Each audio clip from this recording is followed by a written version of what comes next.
एक अवसर दिया।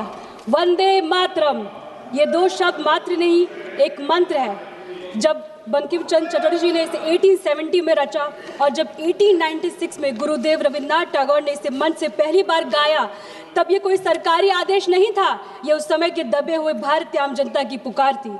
अध्यक्ष महोदय, वंदे मातरम एक ऐसा राष्ट्रगीत जिसने जाति, धर्म, भाषा की दीवारों को तोड़ दिया। अंग्रेजी हुकूमत ने डिवाइड एंड रूल की नीति से हमें बांटने की कोशिश की थी। ऐसी स्थिति में एक हुंकार, एक मंत्र की जरूरत थी जो पूरे देश को जोड़ दे। वंदे मातरम वही मंत्र बना। इस गीत ने अनगिनत स्वतंत्र सेनानियों को प्रेरणा दी और भारत की राष्ट्रीय पहचान तथा एकता के प्रतीक को बनाया।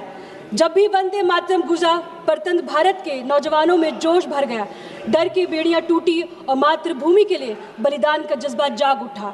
यह कोई साधारण गीत नहीं, अध्यक्ष महोदय, देशभक्ति की चिंगारी थी जिसने विदेशी साम्राज्य की नींव को हिला दिया। अध्यक्ष महोदय, इतिहास खुद को दोहराता है, लेकिन इस बार किरदार बदल गए हैं। आज़ादी की लड़ाई में वंदे मातरम का ये नारा ब्रिटिश राज के लिए एक बड़ी चुनौती थी। ब्रिटिश राज इससे डरती थी क्योंकि यह नारा धर्म, प्रांत, जाति और भाषा के भेद को मिटाकर भारत को एकजुट करती थी। ब्रिटिश राज का हथियार था फूट डालो राज करो, मतलब डिवाइड एंड रूल, और आज भी देश में वही होता दिख रहा है। अध्यक्ष महोदय, मौजूदा बीजेपी सरकार भी धर्म और जाति के आधार पर देश को बांटकर उसी डिवाइड एंड रूल की राह पर चलती नजर आ रही है। अध्यक्ष महोदय, ब्रिटिश राज की तरह अब मौजूदा सरकार भी वंदे मातरम की सच्ची ताकत से शायद डरती है, क्योंकि यह नारा एकता का प्रतीक है। यही वजह है कि इन्होंने एकता को मजबूत करने की बजाय उसी नारों को इस्तेमाल कर देशवासियों को बांटने के लिए कर दिया है। ये देशभक्त का सर्टिफिकेट बांटते हैं कि कौन देश को मानता है और कौन नहीं, लेकिन ये देश की जनता अच्छी तरह समझ चुकी है कि जो लोग देशभक्त को सर्टिफिकेट की कैद करते हैं वो असल में देश की एकता से खौफ खाते हैं। अध्यक्ष महोदय, मैं कहना चाहूंगी, तुम संसद में घूम रहे हो वंदे मातरम की शोर से, तुम संसद में घूम रहे हो वंदे मातरम की शोर से, और देश जल रहा है महंगाई के, बेरोजगारी के जोर से। ये कैसा प्रेम है उस माँ से, ये कैसा प्रेम है उस माँ से जो भूखे बच्चों को सुलाती है। तुम्हारी नीति तो बस अमीरों की तिजोरी को प्यार से सहलाती है। अध्यक्ष महोदय, मैं आपको ध्यान वाली बात कहती हूँ, संविधान निर्माताओं ने राष्ट्रगान और राष्ट्रगीत को जनता पर थोप जाने लायक नहीं समझा। उन्होंने जनगण मन को राष्ट्रगान, वंदे मातरम को राष्ट्रगीत का सम्मान दिया, पर कहीं यह नहीं लिखा कि हर नागरिक को जबरदस्ती गाना होगा। इसका मतलब साफ है, देशभक्ति दिल से होनी चाहिए, दिखावे के लिए नहीं। आजाद भारत ने इसे लोगों की पसंद और श्रद्धा पर छोड़ने का बेहतर समझा।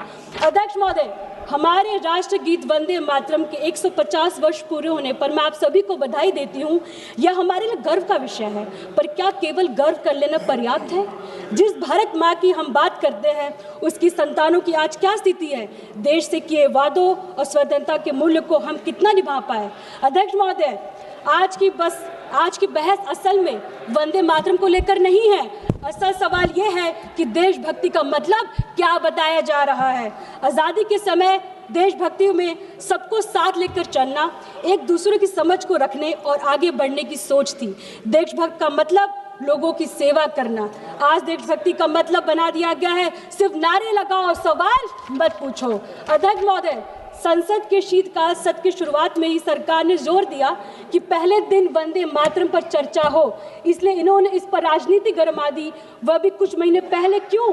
ताकि खुद को देशभक्ति का एकमात्र ठेकेदार साबित कर सके, जबकि विपक्ष चुनावी सुधार जैसे गंभीर मुद्दों पर चर्चा करना चाहती थी, यानी महंगाई, बेरोजगारी, प्रदूषण, चुनावी सुधार बाद में, पहले वंदे मातरम पर सियासत होना जरूर है इनके मुकाबले।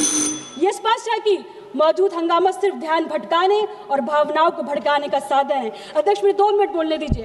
अब जरा हकीकत पर नजर डालिए। अध्यक्ष महोदय, जो नेता दिन रात वंदे मातरम और भारत माता की जय नारा लगवाते हैं, उनकी नीति ने देश के लिए क्या किया है? बेरोजगारी चरम पर है, युवाओं को भविष्य अंधकार में है, अर्थव्यवस्था संघर्ष कर रही है, लेकिन भाषणों में सब अमृतकाल बताया जा रहा है, समाज में जहर घोला जा रहा है, भाईचारों को जगह नफरत पर जोर राष्ट्रभक्ति है। आज इस सदन के माध्यम से मैं सरकार से कहना चाहती हूँ, देशभक्ति को बांटिए मत, इसे जीना शुरू कीजिए।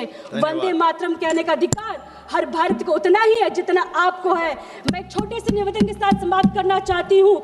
हम सब वंदे मातरम की भावना को दिल से अपनाएं। इस बहस की किसी धर्म या दल की लड़ाई मानने से बजाय इस भारत की एकता के प्रतीक बने। मैं इस देश के हित में सरकार को आगाह करती हूँ, राष्ट्र प्रेम को दिखावे की राजनीति से ऊपर उठे। अध्यक्ष महोदय, आपने वंदे मातरम को अपना नारा बना दिया, हमने इसे माँ की पुकार समझा। आपने इससे वोट मांगा, हमने इससे आजादी पाई। अध्यक्ष महोदय, आपने इसे बांटने का जरिया बनाया, हमने इसे जोड़ने की कसम खाई। आपने इसे मंच पर गाया, अध्यक्ष महोदय, आपने इसे मंच पर गाया, हमने इसे खेत खलियान और जेल और शहादत में जिया। अध्यक्ष महोदय, जब आप बहस करते हैं वंदे मातरम पे, तो मैं दिल से बात कहती हूँ, आप नहीं समझे थे ना आप समझेंगे। वंदे मातरम, जय हिंद, जय भारत, जय समाजवाद।